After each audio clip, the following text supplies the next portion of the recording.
so much to come on the football pitch next season, but will Julian Alvarez be playing in a Manchester City shirt? Now, his name has been on the back of all the newspapers recently. Quite why, I did not understand, but he's been linked with Arsenal, you name it, he's being linked with them. And my immediate assumption was that he wants more time on the field, which he feels he wasn't getting at Manchester City. And yet you quickly came up with some very interesting stats to disprove that particular theory. Well, I asked the question, didn't I? And I think you've got the stats there in terms of how much he played. He actually started 31 league matches, didn't he? Correct. Which I was astounded by. 31 out of 38, and he's sort of not happy. I mean, look, I kind of get it. Obviously, Kevin De Bruyne was injured for a lot of that, so he played in midfield. When Haaland wasn't playing, and he was injured at times, he'd play up front.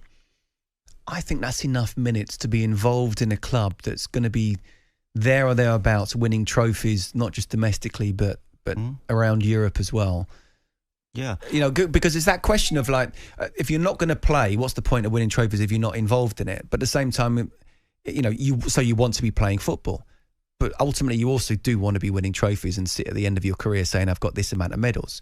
And it sounds to me as if he has made a significant impact and in his team winning medals as well. So it's a little bit of a strange one for me. So 31 starts out of 38. And of all the players in the squad, he was fifth in terms of minutes played. And obviously the goalkeeper is going to be above him in that particular department, Edison. So I was really surprised. And so it does beg the question, what is going on? And how is Pep Guardiola going to respond to this? People shouldn't be suggesting they want to leave Manchester City, should they? Well, I think he's quite militant about the fact that if you want to leave, you go.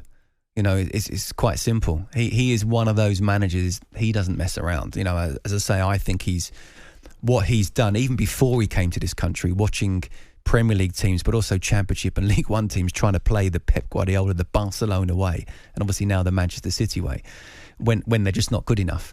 And then he's come here, took a season for him to realise what he needed to step it up and win the Premier League, and since then he's absolutely blitzed it.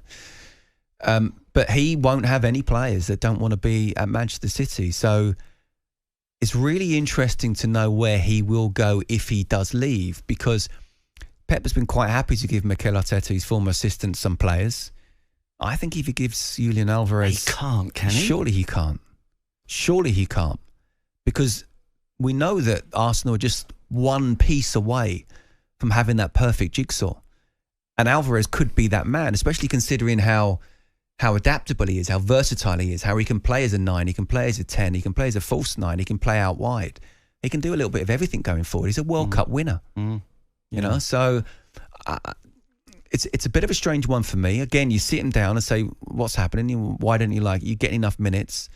But if he wants to leave for whatever reason, it might be family reasons. I don't know. Yeah. But if he does want to go, then where he lets them go, I think is going to be crucial. He cannot let them go to Arsenal. No. Erling Haaland scored a hat-trick in the pre-season friendly last night. He did. As City won 4-2 against Chelsea. They were leading 4-0 as well. He came in, I mean, listen, his goal stats are ridiculous, we all know that, but equally he came in for some criticism, notably from Roy Keane, midway through last season. I don't know how to phrase this. There's a bit of history there, isn't there, with the family? With the father in particular, yeah. Did Keane have a point? And the only reason I ask this, I mean, his goal scoring is extraordinary. I did watch him when he played against Spurs. And ultimately, you're not going to criticise a guy who, when he gets a chance, scores. But how would you sum up the rest of his play, the way he maybe is expected to contribute in terms of defending, whatever it might be, and not just that split-second moment when he gets a chance to score? Yeah, look, it's not a 10 out of 10 in the way his finishing is. And again, let's take the Euros out the way. Harry Kane is a more well-rounded number 9 than Erling Haaland. Best ever. No, do you know what? I still think that Harry Kane's not fully appreciated. He's Again, not. Take the Euros out the equation because he wasn't good. And he wasn't fit, was he? He wasn't fit, but then Gareth should have actually stood him down. It's as simple as that. That's another question. But in terms of Erling Haaland, look, how can you question someone who, whatever he scored in the first season, and people saying, his second season wasn't good, and he was still Premier League top scorer of 27. And he was injured for, 3 months? Something like that? I mean, the guy is an absolute beast. And he was brought in when Manchester City didn't have a number 9. They were winning Premier League titles, but not quite getting there with the Champions League. He was brought in to be that finisher, to be that fox in the box, to be that poacher. And that's exactly what he's been for the last 2 seasons. Could his hold-up play be a little bit better? Absolutely. Is it as bad as some people try to make out? No, it's not. But give me Erling Haaland every day of the week, or a Harry Kane in my side, and you know you've got every chance of winning, because he's one of those who... he's actually quite okay with not touching the ball. You know, we were sort of saying Harry Kane, we want to stay up there, we want to stay between the sticks. Erling Haaland actually is okay with that. He's okay if he doesn't touch the ball many times, because 2 of his 8 touches end in the back of the net. The ball ends in the back of the net. So I think he's... anyone who criticises him, and look, Roy Keane is Roy Keane. He can say what he wants to say. I think there's a little bit of history there. I understand what he's saying in terms of his all-round play.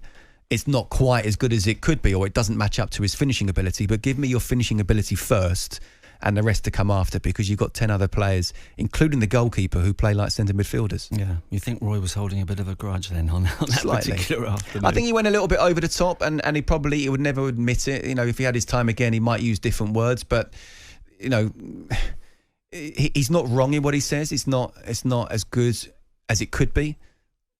But he's one of the top players in world football. And ultimately, the game's about scoring goals. But ultimately, final one for you, because there's been a goal in the football. A fully fit Harry Kane over a fully fit Erling Haaland? Look, if you can only have one? I personally would go for Harry Kane. Yeah. Just because he's the most well-rounded striker probably in world football. But I'd be quite happy to take second pick. On AM, on DAB, via the talkSPORT app and on your smart speaker. talkSPORT.